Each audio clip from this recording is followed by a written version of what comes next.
नमस्ते मेरे प्यारे दोस्तों और आदरणीय बुजुर्गों। मैं हूं डॉ राजेश वर्मा और मैं खास तौर पर आप जैसे वरिष्ठ नागरिकों की सेहत और देखभाल के लिए यहाँ हूं। आज हम एक बहुत ही महत्वपूर्ण विषय पर बात करने जा रहे हैं जो हम में से कई लोगों को प्रभावित करता है। ज्यादा सब्जियां खाने वाला आहार वास्तव में ब्लड शुगर को नियंत्रित करने या मधुमेह के जोखिम को कम करने में मदद कर सकता है। लेकिन बात सिर्फ ज्यादा सब्जियां खाने की नहीं है, बल्कि सही सब्जियों को चुनने की है। कुछ सब्जियां ब्लड शुगर के स्तर पर बुरा असर डाल सकती हैं और अगर गलत तरीके से खाई जाएं, तो मधुमेह से जुड़ी जटिलताओं को बढ़ा सकती हैं। उदाहरण के लिए, स्टार्च वाली यानी मांड वाली सब्जियों में कार्बोहाइड्रेट की मात्रा अधिक होती है, जो पाचन के दौरान ग्लूकोज में टूट जाती हैं, जिससे ब्लड शुगर में अचानक उछाल आ सकता है। हालांकि कार्बोहाइड्रेट ऊर्जा का एक महत्वपूर्ण स्रोत है, लेकिन इनका अत्यधिक या असंतुलित सेवन ब्लड शुगर को संभालना मुश्किल बना सकता है, खासकर उन लोगों के लिए जिन्हें मधुमेह है। लगभग 25,000 लोगों पर किए गए एक अध्ययन में पाया गया कि अधिक स्टार्च वाली सब्जियां खाने से मधुमेह सहित मेटाबॉलिक समस्याओं का खतरा बढ़ जाता है। हर एक सर्विंग या खुराक बढ़ने पर स्टार्च वाली सब्जियों के लिए खतरा 6% और सफेद आलू के लिए परसेंटेज तक बढ़ गया। दूसरी तरफ, गहरे हरे रंग की सब्जियां हर सर्विंग के साथ जोखिम को 6% तक कम करने में मदद कर सकती हैं। तो अपनी थाली में हरी सब्जियों को ज्यादा जगह दें। कार्बोहाइड्रेट की मात्रा के साथ साथ ग्लाइसेमिक इंडेक्स, जिसे हम जीआई कहते हैं, यह समझने में मदद करता है कि आपकी सब्जियां कितनी जल्दी पचती हैं और ग्लूकोज के स्तर को प्रभावित करती हैं।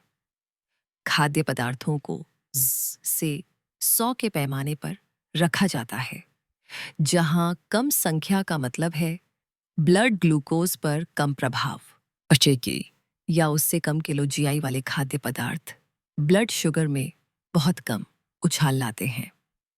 बीच की श्रेणी में चेक्सेल और इस के बीच जीआई मान वाले खाद्य पदार्थ ब्लड शुगर में मध्यम वृद्धि करते हैं, इसलिए इन्हें सोच समझकर खाना चाहिए।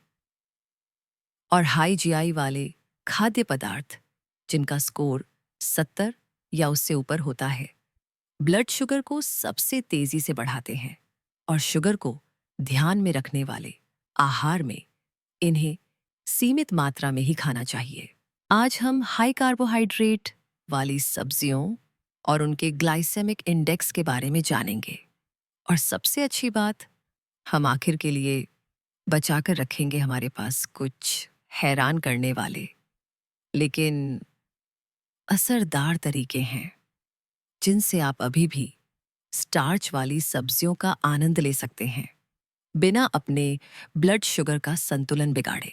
शुरू करने से पहले कृपया ध्यान दें कि यह सारी जानकारी असली लोगों द्वारा बनाई गई है, पूरी तरह से तथ्यों की जांच की गई है, निष्पक्ष है और योग्य पेशेवरों द्वारा जांची गई है। आलू सबसे ज्यादा कार्बोहाइड्रेट और स्टार्च वाली सब्जियों में से एक है। एक मध्यम आकार के सफेद आलू में लगभग 87 ग्राम कार्बोहाइड्रेट होते हैं। एक बार जब आलू पक जाता है, तो उसका स्टार्च तेजी से पचने वाले स्टार्च में बदल जाता है, जो खाने के 20 मिनट के भीतर ग्लूकोज बन जाता है। एक कप मैश किए हुए या भरता बनाए हुए आलू में 30 ग्राम कार्बोहाइड्रेट होते हैं, जबकि एक कप उबले हुए आलू में 30 ग्राम होते हैं। इनका स्टार्च वाला स्वभाव ग्लूकोज में तेजी से उछाल ला सकता है, जिससे ब्लड शुगर का स्तर बिगड़ सकता है। आलू का ग्लाइसेमिक इंडेक्स पकाने के तरीके के साथ बदलता है। उबले हुए आलू का जीआई 70 होता है, और मैश किए हुए आलू का जीआई तक होता है, क्योंकि उनका चिकना टेक्सचर पाचन को तेज कर देता है। बेक किए हुए और तले हुए आलू जैसे फ्रेंच फ्राइज का जीआई लगभग डायताफी होता है। चाहे उन्हें कैसे भी पकाया जाए, आलू को हाई जीआई वाला भोजन माना जाता है। ज्यादा चिंता की बात यह है कि आलू कई तरह के खानों में हर जगह मौजूद है और अक्सर बड़ी मात्रा में खाया जाता है।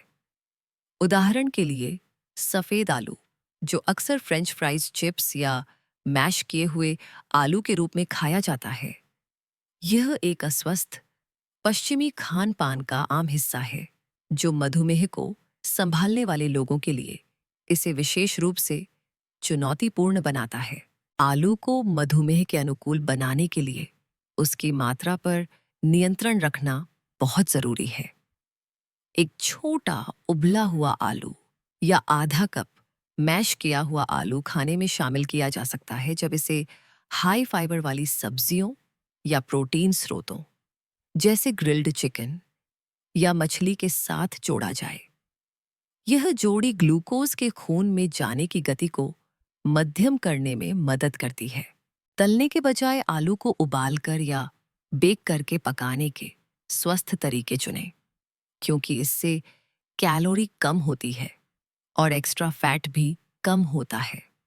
जो लोग विकल्प ढूंढ रहे हैं, उनके लिए फूल गोभी का मैश एक बेहतरीन लो कार्ब विकल्प है जो आलू जैसा ही टेक्सचर देता है, लेकिन कार्बोहाइड्रेट और ग्लाइसेमिक लोड को काफ़ी कम कर देता है। मक्का या भुट्टा मक्का, चाहे वह भुट्टे के रूप में हो या दाने के रूप में उबलने पर, प्रति कप लगभग 21 से 34 ग्राम कार्बोहाइड्रेट और 7 से 12 ग्राम चीनी देता है और इसका ग्लाइसेमिक इंडेक्स 55 से 67 के बीच होता है, जो इसे मध्यम जीआई श्रेणी में रखता है। हालांकि मक्का फाइबर से भरपूर होता है जो पाचन में मदद करता है, लेकिन इसका कार्बोहाइड्रेट कंटेंट अभी भी ब्लड शुगर के स्तर को बढ़ा सकता है अगर इसे बड़ी मात्रा में खाया जाए। बड़ी मात्रा था मक्के की प्राकृतिक मिठास इसे एक लोकप्रिय सामग्री बनाती है, लेकिन यह मधुमेह वाले लोगों के लिए मात्रा पर नियंत्रण को और भी महत्वपूर्ण बना देती है। मक्का खाते समय संयम ही कुंजी है। आधा कप सर्विंग को ब्रोकली या पालक जैसी बिना स्टार्च वाली सब्जियों और लीन प्रोटीन के साथ संतुलित किया जा सकता है ताकि ग्लाइसेमिक प्रभाव संतुलित रहे। डिब्बाबंद किस्मों की तुलना में ताज़ा या फ्रोजन मक्का बेहतर होता है, क्योंकि डिब्बाबंद मक्के में अक्सर नमक या चीनी मिलाई जाती है जो स्वास्थ्य संबंधी जटिलताओं को बढ़ा सकती है। यदि आप मक्के के शौकीन हैं, तो इसे दिन के शुरुआती हिस्से में या व्यायाम के बाद खाने पर विचार करें। आपके शरीर को उस समय अधिक कार्ब्स की आवश्यकता होती है, जो इसे आपके ब्लड शुगर के लिए एक समझदारी भरा विकल्प बनाता है। जो लोग कम कार्ब वाले विकल्प ढूंढ रहे हैं, उनके लिए तोरई या बीन्स बेहतरीन विकल्प हो सकते हैं, जो पकाने में विविधता प्रदान करते हैं और कार्बोहाइड्रेट और ग्लाइसेमिक लोड को कम करते हैं। क्या आपको हमारी बातें पसंद आ रही हैं? अगर हाँ, तो कृपया लाइक बटन दबाकर हमें इशारा करें और हम इस तरह की और जानकारी आपके लिए लाएंगे। शकरकंद जिनकी अक्सर उनके उच्च पोषण मूल्य के लिए प्रशंसा की जाती है, उबलने पर प्रति कप लगभग 58 ग्राम कार्बोहाइड्रेट और 19 ग्राम चीनी देते हैं। वे फाइबर, विटामिन और बीटा कैरोटीन जैसे एंटीऑक्सीडेंट का एक समृद्ध स्रोत हैं। उनके पोषण संबंधी लाभों के बावजूद शकरकंद का ग्लाइसेमिक इंडेक्स लगभग 70 है, जो उन्हें हाई जीआई श्रेणी में रखता है। दूसरे शब्दों में, उनकी प्राकृतिक मिठास और उच्च स्टार्च सामग्री मध्यम रूप से ब्लड शुगर बढ़ा सकती है, खासकर जब अधिक मात्रा में या शकरकंद के फ्राइज जैसे प्रोसेस्ड रूपों में खाया जाता है। मधुमेह के अनुकूल आहार में शकरकंद को शामिल करने के लिए परोसने का आकार या सर्विंग प्रति बार आधा कप से अधिक नहीं होना चाहिए। सर्विंग के आकार की सावधानीपूर्वक निगरानी करने का प्रयास करें। अंदाजे से परोसने के बजाय रसोई के तराजू या मापने वाले कप का उपयोग करें। शकरकंद को तलने या चीनी की चाशनी में पकाने के बजाय जैतून के तेल और मसालों के साथ बेक करना या भूनना एक स्वस्थ तरीका हो सकता है। शकरकंद को प्रोटीन से भरपूर खाद्य पदार्थों या स्वस्थ वसा जैसे ग्रिल्ड सैल्मन मछली या एवोकैडो के साथ खाने से कार्बोहाइड्रेट के पाचन को धीमा करने में मदद मिलती है, जिससे उनका ग्लाइसेमिक प्रभाव कम हो जाता है। जो लोग विकल्प की तलाश में हैं, उनके लिए स्पेगेटी स्क्वैश यानी एक प्रकार का कद्दू एक कम कार्ब वाला विकल्प प्रदान करता है, जिसका टेक्सचर भी काफी संतोषजनक होता है। मटर हरी मटर हालांकि पोषक तत्वों से भरपूर और फाइबर में उच्च होती है, लेकिन यह स्टार्च वाली सब्जियों की श्रेणी में आती है। उबली हुई या फ्रोजन मटर का ग्लाइसेमिक इंडेक्स 51 होता है, जो उन्हें लो जीआई रेंज में रखता है। ताज़ी हरी मटर का जीआई तो और भी कम, केवल 33 होता है। तो मटर का ग्लाइसेमिक इंडेक्स अपेक्षाकृत कम होता है, लेकिन इसकी कुल कार्बोहाइड्रेट सामग्री पर विचार करना महत्वपूर्ण है, क्योंकि लो जीआई खाद्य पदार्थ भी ब्लड शुगर को प्रभावित कर सकते हैं जब उन्हें बड़े हिस्से में खाया जाता है। परिप्रेक्ष्य के लिए, पकाने पर एक कप मटर में 25 ग्राम कार्बोहाइड्रेट और 9.5 ग्राम चीनी होती है। यह मात्रा आपके दैनिक कार्ब भत्ते का लगभग 10% हो सकती है, और एक व्यक्ति अक्सर आसानी से 1 कप से अधिक मटर खा लेता है। तो जबकि मटर निश्चित रूप से एक पौष्टिक विकल्प है और विटामिन सी और के जैसे विटामिनों का एक उत्कृष्ट स्रोत है, परोसने के आकार के प्रति सचेत रहना महत्वपूर्ण है, खासकर यदि आपको मधुमेह है या आप अपने कार्बोहाइड्रेट सेवन पर नजर रख रहे हैं।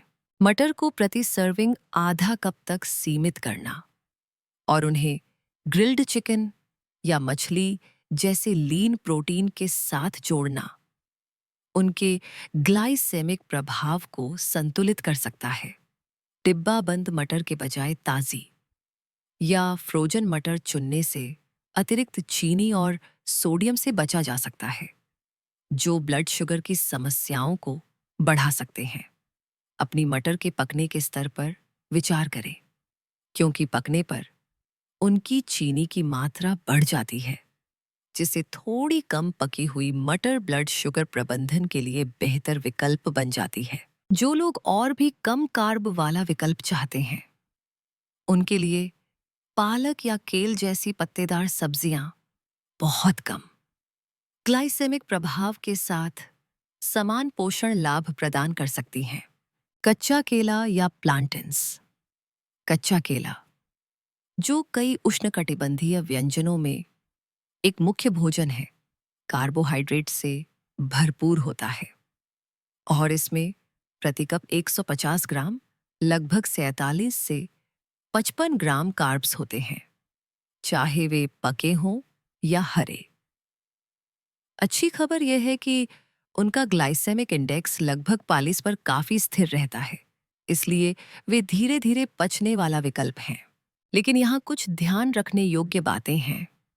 हालांकि कच्चे केले का जीआई कम 55 से कम होता है, लेकिन मधुमेह का प्रबंधन करते समय उनकी उच्च कार्ब सामग्री अभी भी चिंता का विषय हो सकती है।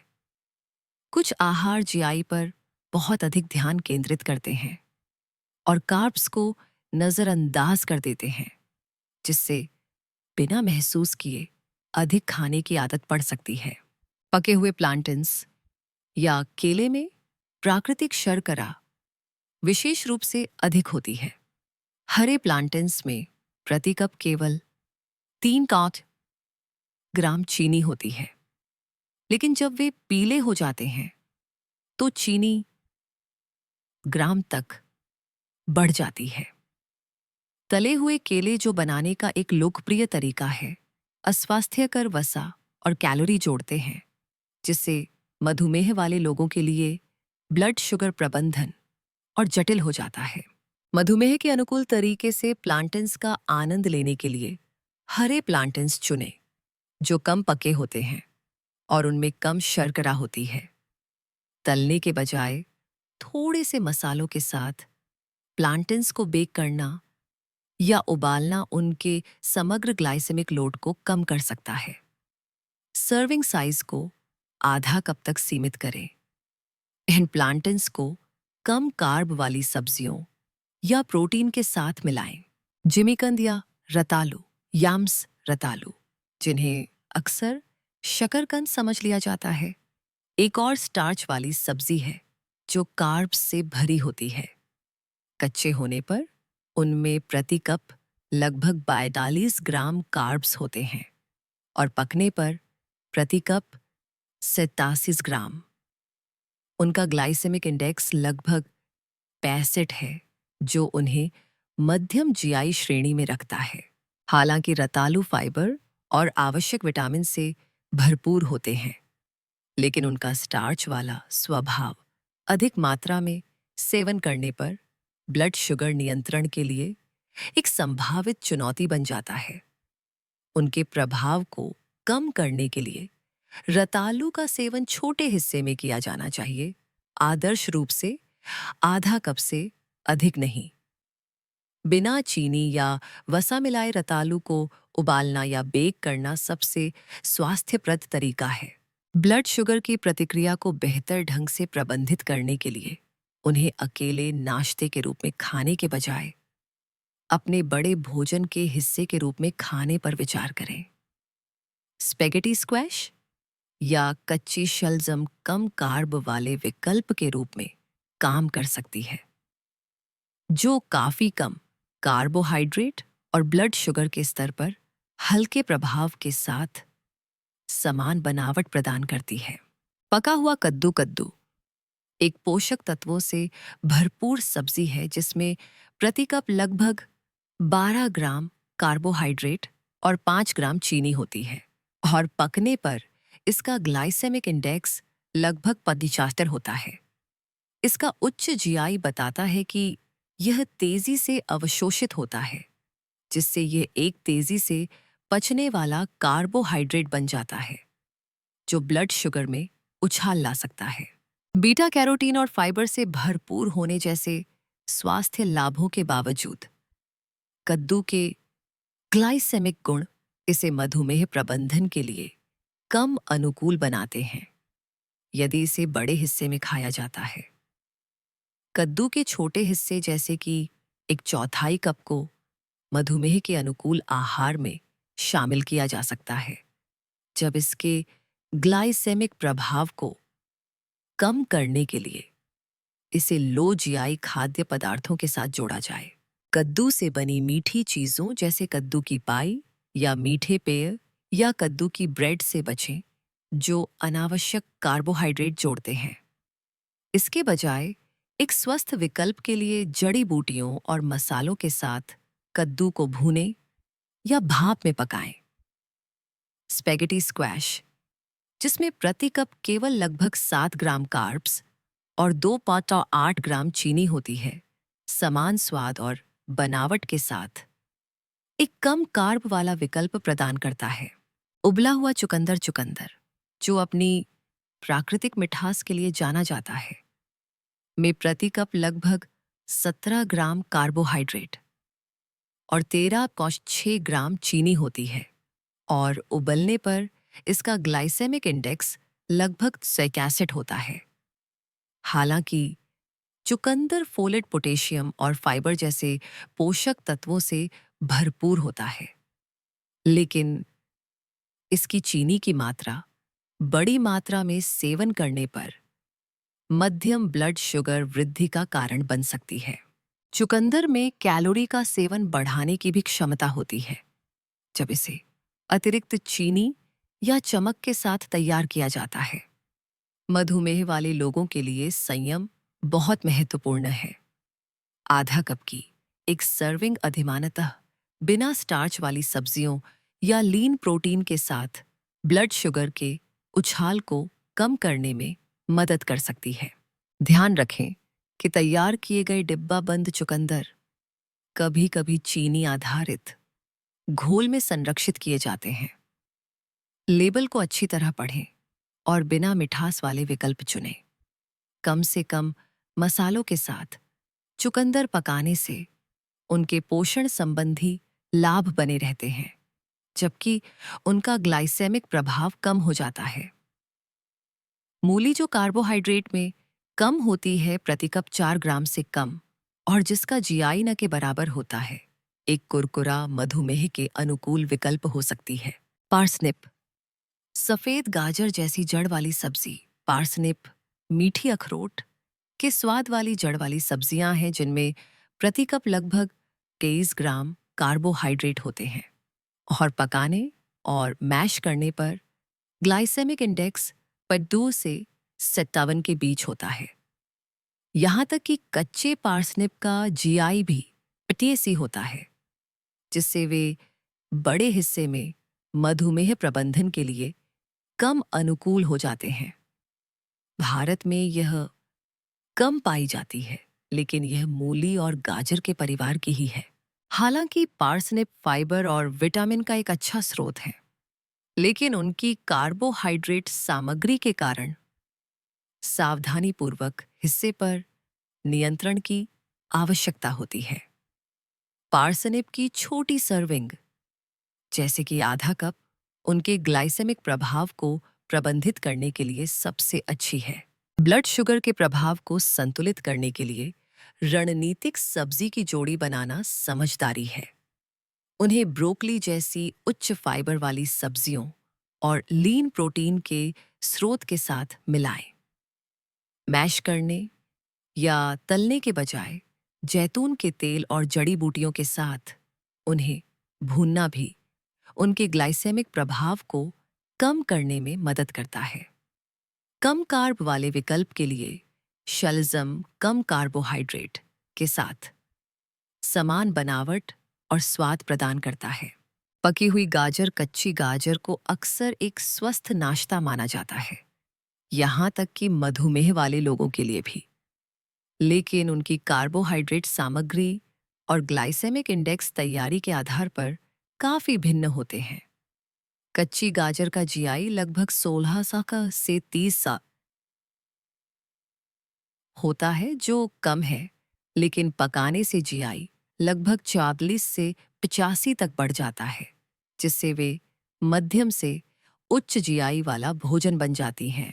सीधे शब्दों में कहें तो पकाने से कार्ब्स की संरचना बदल जाती है, जिससे संभवतः शर्करा का तेजी से अवशोषण होता है और ब्लड शुगर के स्तर पर अधिक स्पष्ट प्रभाव पड़ता है। गाजर को मधुमेह के अनुकूल रखने के लिए कच्ची या हल्की पकी हुई तैयारियां बेहतर हैं। यदि पकी हुई गाजर खाने की इच्छा है तो हिस्से को आधा कप तक सीमित करें और मीठी गाजर के व्यंजनों जैसे गाजर के हलवे से बचें, जिसमें बहुत चीनी होती है। गाजर के साथ साथ अन्य जड़ वाली सब्जियों के लिए प्यूरी बनाने या जूस निकालने की तुलना में भाप में पकाना या भूनना उनके ग्लाइसेमिक प्रभाव को कम रख सकता है। जो लोग कम कार्ब वाला विकल्प चाहते हैं, उनके लिए खीरा या अजवाइन न्यूनतम कार्बोहाइड्रेट के साथ समान कुरकुरापन प्रदान करते हैं, जो उन्हें ब्लड शुगर नियंत्रण के लिए आदर्श नाश्ता बनाते हैं। मधुमेह के लिए लो जीआई बनाम लो कार्ब आहार। अमेरिकन डायबिटीज एसोसिएशन इस बात पर जोर देता है कि मधुमेह वाले प्रत्येक व्यक्ति के लिए कोई एक आहार नहीं है और इसके बजाय यह बहुत व्यक्तिगत है। कुछ लोग प्रतिदिन 130 ग्राम कार्ब्स के साथ बहुत अच्छा महसूस करते हैं, अन्य 250 के साथ, और कुछ को केवल 100 की आवश्यकता हो सकती है। आहार के माध्यम से ब्लड शुगर प्रबंधन आमतौर पर 2 स्थापित दृष्टिकोणों में से एक का पालन करता है। मधुमेह वाले व्यक्तियों के लिए आहार विशेषज्ञ आमतौर पर कार्ब गिनती और लो कार्ब दृष्टिकोण का उपयोग करते हैं। वे एक दूसरे दृष्टिकोण पर भी चर्चा कर सकते हैं, जो है लो ग्लाइसेमिक इंडेक्स, लो जीआई आहार, जिसमें उन कार्बोहाइड्रेट को प्राथमिकता दी जाती है जिन्हें शरीर धीरे धीरे संसाधित करता है, जिसके परिणाम स्वरूप ब्लड शुगर में धीरे धीरे वृद्धि होती है। लो कार्ब या कार्ब गिनती दृष्टिकोण कार्ब्स की मात्रा और गुणवत्ता पर केंद्रित है। मधुमेह वाले लोगों के लिए एक व्यक्ति कितना कार्बोहाइड्रेट ले सकता है, यह व्यक्ति के आधार पर बहुत भिन्न होगा। कुछ लो कार्ब आहार कुल कार्बोहाइड्रेट सेवन को प्रतिदिन 130 ग्राम से कम तक सीमित करते हैं। कुछ सख्त संस्करण केवल 20 से 50 ग्राम की अनुमति देते हैं। हालांकि ये आहार रणनीतियां अक्सर ओवरलैप होती हैं। लो कार्ब खाद्य पदार्थों में अक्सर कम जीआई मान होते हैं। यह संबंध पूर्ण नहीं है। खाद्य पदार्थों का ग्लाइसेमिक प्रभाव कार्बोहाइड्रेट सामग्री से परे कई कारकों पर निर्भर करता है, विशेष रूप से उनकी एंटीऑक्सीडेंट और फाइबर संरचना, जो कार्बोहाइड्रेट अवशोषण दर और परिणामी जीआई मानों को काफी बदल सकती है। लो जीआई आहार में आम लो जीआई सब्जियां शामिल हैं, जैसे सलाद वाली हरी सब्जियां और पत्तेदार सब्जियां, पालक, केल, ब्रोकली, फूल गोभी और बिना स्टार्च वाले विकल्प जैसे शिमला मिर्च, शतावरी और मशरूम। एक लो जीआई आहार बीएमआई और वजन कम करने के लिए बहुत अच्छा हो सकता है, जो अक्सर मधुमेह के प्रबंधन के लिए एक बड़ी मदद है। लेकिन यह न भूलें कि ब्लड शुगर को पूरी तरह से प्रबंधित करने के लिए आपको इस बात पर पूरा ध्यान देना होगा कि आप हर दिन कितने कार्ब्स खा रहे हैं। अमेरिकन डायबिटीज एसोसिएशन और अमेरिकन एकेडमी और अ फैमिली फिजिशियन दोनों का सुझाव है कि मधुमेह को नियंत्रित करने में कार्बोहाइड्रेट सामग्री अभी भी सबसे महत्वपूर्ण पहलू मानी जाती है। ग्लाइसेमिक इंडेक्स की भी अपनी सीमाएं हैं, क्योंकि व्यक्ति एक ही भोजन पर अलग अलग प्रतिक्रिया देते हैं। भोजन के संयोजन, पकाने के तरीके और तैयारी की तकनीक जैसे कारक ग्लाइसेमिक प्रतिक्रिया को बहुत बदल सकते हैं। उदाहरण के लिए, प्रोटीन या वसा के साथ हाई जीआई वाला भोजन खाने से उसका ग्लाइसेमिक प्रभाव काफी कम हो सकता है। इसके अलावा अध्ययन के डिजाइन, आबादी और जीवन शैली के कारक जैसे व्यायाम, तनाव, नींद और पिछले भोजन भी जीआई को प्रभावित करते हैं, जिससे इसकी स्थिरता और उपयोगिता सीमित हो जाती है। क्या मधुमेह वाले लोगों को लो कार्ब या लो जीआई आहार अपनाना चाहिए? दोनों के अपने फायदे हैं, लेकिन ये कहने के लिए अभी पर्याप्त सबूत नहीं है कि एक दूसरे से बेहतर है। लेकिन यह स्पष्ट है कि लगातार कार्ब्स गिनना या जीआई मानों की जांच करना आपको थका सकता है, खासकर जब से ये संख्याएं भोजन की किस्मों, पकने और हमारे द्वारा पहले बताए गए कई अन्य कारकों के आधार पर बहुत बदल सकती हैं। आप दोनों आहारों को आजमा सकते हैं, लेकिन ग्लाइसेमिक इंडेक्स या कार्ब सामग्री को लेकर तनाव लेने के बजाय इसे सरल रखें। अपनी पसंदीदा सब्जियों का आनंद लेने और फिर भी अपने ब्लड शुगर को नियंत्रित रखने के लिए कुछ बुनियादी नियमों और खाना पकाने के सुझावों का पालन करें। मधुमेह के लिए खाना पकाने और खाने के सुझाव।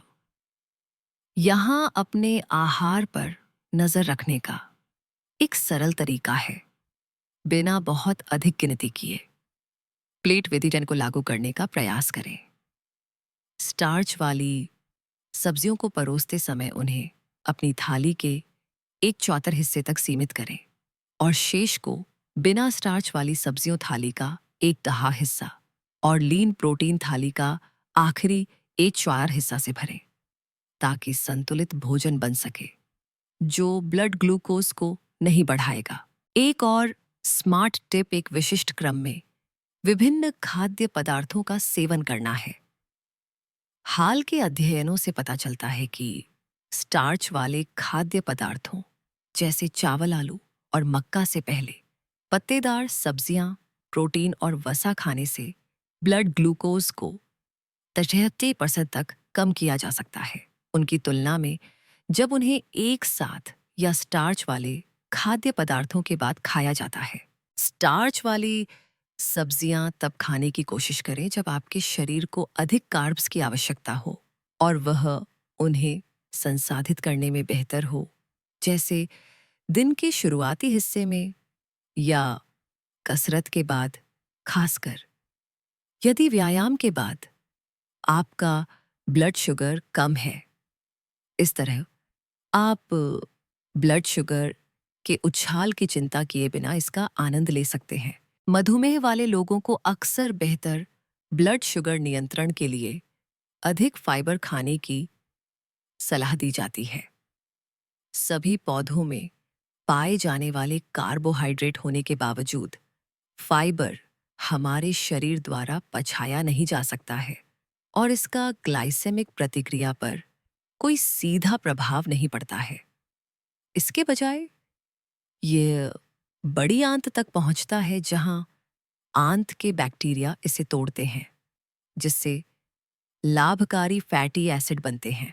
यही कारण है कि फाइबर से भरपूर सब्जियां खाने से भोजन का समग्र जीआई कम हो सकता है।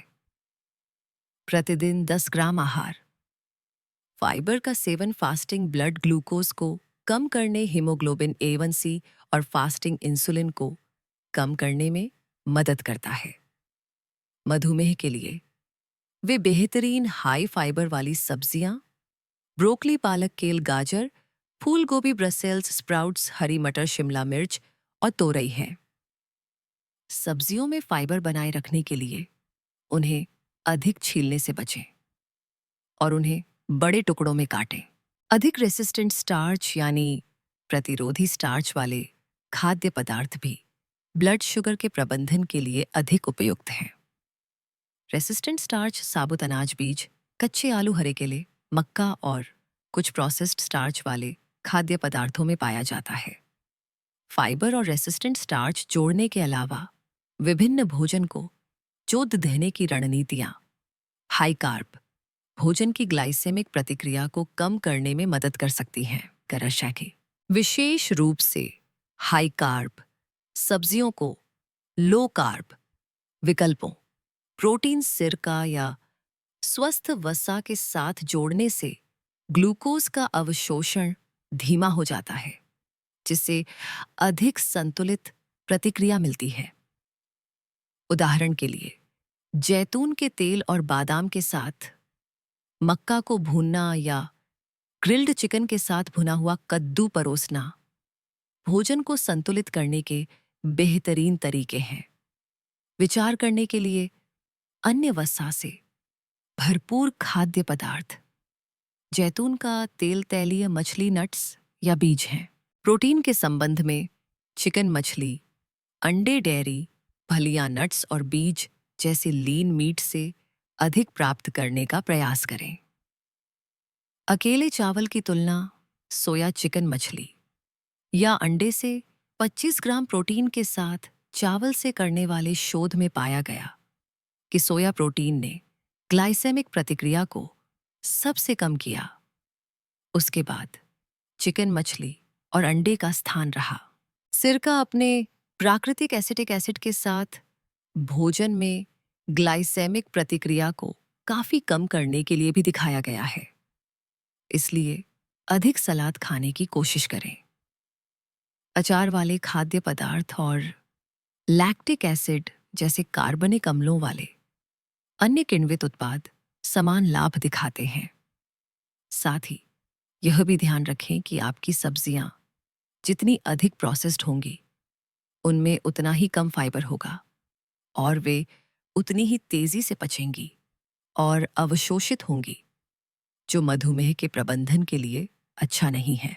प्रकार चाहे जो भी हो, साबुत या कम से कम प्रोसेस्ड सब्जियां स्थिर ब्लड शुगर के लिए आपकी सबसे अच्छी शर्त है। स्टार्च से भरपूर सब्जियों को पकाने से आमतौर पर उनकी संरचना बदल जाती है, जिससे उनकी ग्लाइसेमिक प्रतिक्रिया बढ़ जाती है। हालांकि भंडारण से रेसिस्टेंट स्टार्च का निर्माण हो सकता है, जो जीआई को कम करता है, जिससे वे मधुमेह के लिए उपयुक्त हो जाते हैं। विशेष रूप से आप पकाने के बाद उन्हें फ्रिज में रखकर या जमाकर चावल और आलू जैसे स्टार्च वाले खाद्य पदार्थों की ग्लाइसेमिक प्रतिक्रिया को कम कर सकते हैं। यह रेसिस्टेंट स्टार्च टाइप 3 RS3 बनाने में मदद करता है, जो एक प्रीबायोटिक की तरह काम करता है। आलू के लिए शोध से पता चलता है कि 24 घंटे फ्रिज में रखने के बाद उन्हें दोबारा गर्म करने से सबसे अधिक RS3 मिलता है। अधिकांश स्टार्च वाले खाद्य पदार्थों के लिए ठंडे तापमान पर 5 दिनों तक भंडारण करना जीआई को कम करने के लिए सबसे अच्छा काम करता है। तो याद रखें, पकाने के बाद स्टार्च वाली सब्जियों को फ्रिज में रखें या जमा दें। अतिरिक्त रेसिस्टेंट स्टार्च के लिए 130 डिग्री सेल्सियस से नीचे दोबारा गर्म करें या टोस्ट करें। यह न भूलें कि पकाने के तरीके भी सब्जियों के ग्लाइसेमिक प्रभाव को बहुत प्रभावित करते हैं। उबालने, भाप में पकाने, तलने या भूनने की तुलना में माइक्रोवेव करने से सबसे अधिक रेसिस्टेंट स्टार्च बनता है, जिसके परिणाम स्वरूप जीआई कम होता है। उबालते समय बेहतर ग्लूकोज नियंत्रण के लिए रेसिस्टेंट स्टार्च सामग्री को बढ़ाने के लिए कम पकाने का समय और कम से कम खाना पकाने के पानी का प्रयास करें। सब्जियों को भाप में पकाना या भूनना पकाने का एक स्वस्थ तरीका है, भले ही उनका जीआई माइक्रोवेव करने से अधिक हो। वे तलने या भूनने से बेहतर विकल्प हैं, क्योंकि आप अस्वास्थ्यकर वसा जोड़ने से बचते हैं। बस जैतून के तेल का हल्का स्पर्श और कुछ जड़ी बूटियां और मसाले आपकी सब्जियों का स्वाद अद्भुत बना सकते हैं, बिना आपके ब्लड शुगर को प्रभावित किए। निष्कर्ष: हालांकि सब्जियां एक स्वस्थ आहार का एक महत्वपूर्ण घटक हैं, मधुमेह वाले लोगों को कार्बोहाइड्रेट सामग्री और ग्लाइसेमिक इंडेक्स के प्रति सचेत रहने की आवश्यकता है। हाई कार्ब वाली सब्जियां जैसे आलू और शकरकंद, रतालू मक्का, कद्दू, चुकंदर, मटर, पार्सनिप, पकी हुई गाजर और कच्चे केले का आनंद विचारशील तैयारी और हिस्से के नियंत्रण के साथ सीमित मात्रा में लिया जा सकता है। उन्हें दिन के शुरुआती हिस्से में या व्यायाम के बाद खाने की कोशिश करें, जब आपका शरीर उन्हें बेहतर तरीके से संसाधित करता है। विभिन्न सब्जियों के लिए परोसने के आकार के बराबर को पहचानना सीखें। उदाहरण के लिए, यह समझना कि एक मध्यम शकरकंद में 2 छोटे सफेद आलू के समान कार्बोहाइड्रेट सामग्री होती है, बेहतर निर्णय लेने में मदद करता है। कम कार्ब, उच्च फाइबर विकल्पों को शामिल करना और सिरका, प्रोटीन और स्वस्थ वसा के साथ भोजन को संतुलित करना एक विविध मधुमेह के अनुकूल आहार सुनिश्चित करता है। खाना पकाने और भंडारण के तरीके भी मायने रखते हैं। खाद्य पदार्थों को माइक्रोवेव करना या पकाने के बाद खाद्य पदार्थों को ठंडा करना खाद्य पदार्थों की ग्लाइसेमिक प्रतिक्रिया को बहुत कम कर सकता है। इन प्रथाओं को अपनाकर आप स्थिर ब्लड शुगर के स्तर को बनाए रखते हुए और दीर्घकालिक जटिलताओं के जोखिम को कम करते हुए सब्जियों के पोषण संबंधी लाभों का आनंद ले सकते हैं। साथ ही फूड डायरी क्यों न रखें या एक फूड ट्रैकिंग ऐप का उपयोग करें जो स्वचालित रूप से कार्ब्स या चीनी सामग्री की गणना करता है। उन सब्जियों को ट्रैक करें जिन्हें आप खाते हैं, उन्हें कैसे पकाया जाता है और आपके ब्लड शुगर के स्तर क्या हैं। इस तरह आप सीखेंगे कि आपके शरीर के लिए सबसे अच्छा क्या काम करता है और वास्तव में अपने आहार को ठीक करेंगे। दोस्तों, जाने से पहले एक बहुत ही कीमती बात याद रखिएगा। संयम और सही जानकारी ही सेहत की कुंजी है। किसी भी सब्जी से पूरी तरह डरने की जरूरत नहीं है। बस उसे सही तरीके और सही मात्रा में खाना सीखना है। अपना और अपने परिवार का ख्याल रखें। अगर आपको आज की जानकारी फायदेमंद लगी हो तो नीचे कमेंट करके हमें जरूर बताएं। हमारे चैनल को सब्सक्राइब करना न भूलें और इस वीडियो को अपने दोस्तों और परिवार के साथ शेयर करें ताकि वे भी सेहतमंद रह सकें।